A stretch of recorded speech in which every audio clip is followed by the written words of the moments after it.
සුදු මහත්තයා අපේ හාමුදුරනේ මොනවද ඔයාද කරන්නේ? දැන් අතු කරනවා අපේ හාමුදුරනේ. මොනවද ඇයි අනේ ඔයාගේ නෝන අතු ගන්න නැද්ද? අපි දිනාතුමා අතු කරනවා හාමුදුරනේ. නෝන අද වැඩනේ? මොන වැඩ?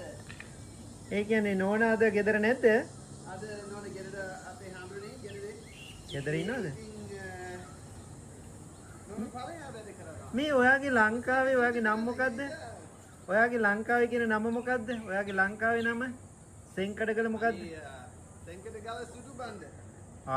ඔයාගේ නම සුදු බණ්ඩනේ.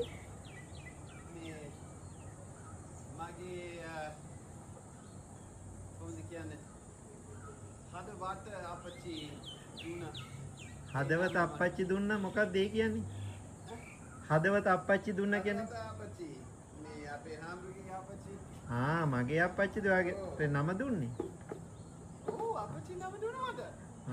ඉතින් යා කිව්වේ මේ සුදු මහත්තයා සුදු පුත මදි. ඉතින් සෙන්කඩගල සුදු බණ්ඩ.